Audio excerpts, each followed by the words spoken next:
حضرت سیدنا علی المرتضیٰ شیر خدا کرم اللہ وجہ الکریم کی ٹانگ مبارک میں ایک دن تیر پہ وسط ہو گیا، تیر لگ گیا۔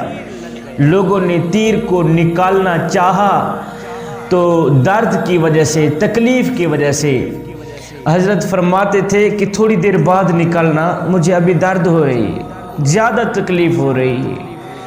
تھوڑی دیر بعد جب لوگ تیر نکالنا چاہتے تھے تو یہی جواب ملتا تھا کہ تھوڑی دیر بعد نکالنا، مجھے زیادہ درد ہو رہی، زیادہ تکلیف ہو رہی۔ اتنے میں نماز کا وقت آ گیا، نماز کا وقت آ گیا۔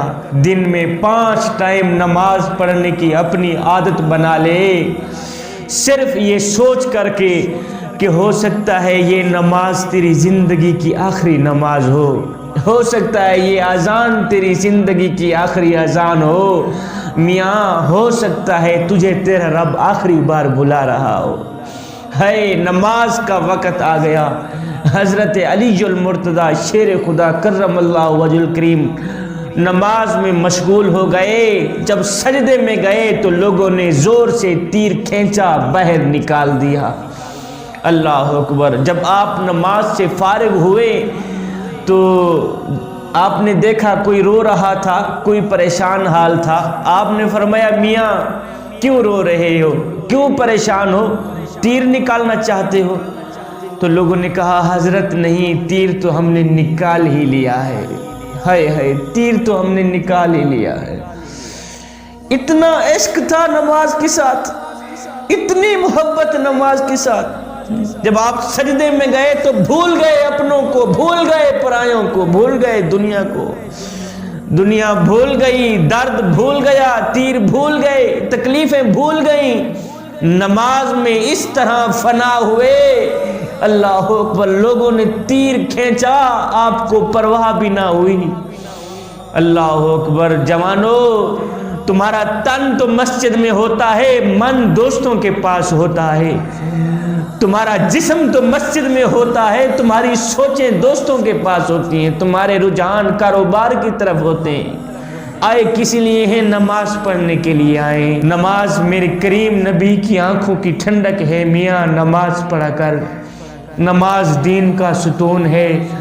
جس بندے کے اندر نماز ہے اس کے اندر سب کچھ ہے، جس کے اندر نماز نہیں اس کے اندر کچھ بھی نہیں ہے۔ اے بے نمازی نوجوان، نماز تو وہ لاڈلی عبادت ہے جو اللہ سے ہر بات منوا لیتی ہے۔ حضرت سیدنا علی المرتضیٰ شیر خدا کرم اللہ وجہ الکریم نے فرمایا نماز کی فکر اپنے اوپر فرض کر لو، خدا کی قسم دنیا کی فکر سے آزاد ہو جاؤ گے اور کامیابی تمہارے قدم چومے گی۔ آج اگر کسی کو کہا جائے میاں نماز پڑھا کر، اور جی میں انشاءاللہ نماز پڑھا کر، تو آگے جواب ملتا ہے شاہ جی میرے کپڑے پاک نہیں ہیں، آج نماز نہیں پڑھتا کل سے نماز پڑھوں گا۔ اور نادان تیرے کپڑے پاک بھلا کیسے ہو سکتے ہیں؟ تو اللہ کے حضور جھکنا نہیں جانتا۔ اللہ کے حضور جھکنا سیکھ لے، وہ تیرا تن بھی پاک کر دے گا، وہ تیرا من بھی پاک کر دے گا۔ آج اگر کسی کو کہا جائے میاں نماز پڑھا کر تو کہتا ہے شاہ جی 2 سال رہ گئے ہیں میری ریٹائرمنٹ کو، اس کے بعد میں نماز شروع کر دوں گا۔ یہ وہ شخص کہہ رہا ہے جس کی ملکیت میں ایک سانس بھی نہیں، جو ایک سانس کا مالک بھی نہیں ہے۔ کتنی لمبی ٹائم ٹیبل دے رہا ہے شاہ جی 2 سال کے بعد میری ریٹائرمنٹ ہوگی، اس کے بعد میں نماز شروع کر دوں گا۔ اے بندے، اللہ جب ناراض ہوتا ہے روٹی بند نہیں کرتا، اللہ جب ناراض ہوتا ہے رزق بند نہیں کرتا۔ میاں اللہ جب خفا ہوتا ہے سورج کو حکم نہیں دیتا کہ فلاں شخص میرا نافرمان ہے، تیری کرنیں اس کے آنگن میں نہیں جانی چاہیے۔ نہ بندے نہ، اللہ جب ناراض ہوتا ہے تو سجدوں کی توفیق چھین لیتا ہے۔ اللہ جب ناراض ہوتا ہے تو من اجڑ جاتا ہے۔ وہ مجھے اتنا تو بتا دو، جس بندے کا من بھی اجڑ جائے اس کے پلے رہتا ہے کیا ہے؟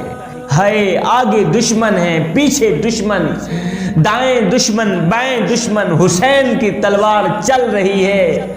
میرے پیر حسین کی تلوار چل رہی ہے، یزیدیوں کے گلے کاٹ رہی ہے، اب اس تلوار کو کوئی نہیں روک سکتا۔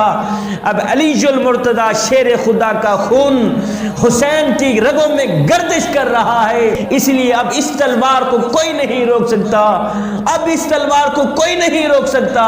لیکن اچانک حسین کی تلوار رک گئی، اچانک حسین کی تلوار رک گئی۔ کیوں؟ اس لیے کہ نماز کا وقت ہو گیا تھا، نماز کا وقت ہو گیا تھا، اس لیے تلوار رک گئی۔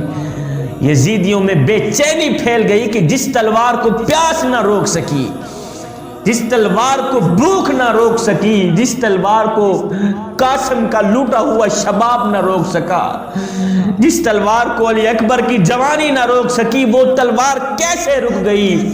اے حسین ابن علی، آگے دشمن کھڑا ہے، پیچھے دشمن کھڑا ہے، دائیں دشمن بائیں دشمن، تلوار چلنی چاہیے تھی، تلوار رک کیوں گئی؟ فرمایا اس لیے کہ نماز اس سے بھی زیادہ اہم ہے، نماز اس سے بھی زیادہ اہم ہے، تلوار اس لیے رکی ہے۔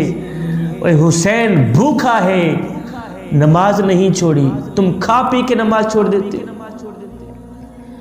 حسین پیاسا ہے لیکن نماز نہیں چھوڑی، تم ٹھنڈا پانی پی کے نماز چھوڑ دیتے۔ اور نادانو، نام لیتے ہو حسین کا، نقل کرتے ہو یزید کی، مجھے بتاؤ تو صحیح تمہارے ساتھ حسین کیسے ہوں گے؟ میاں حسین عاشقوں کے ساتھ ہیں، حسین دوگلوں کے ساتھ نہیں۔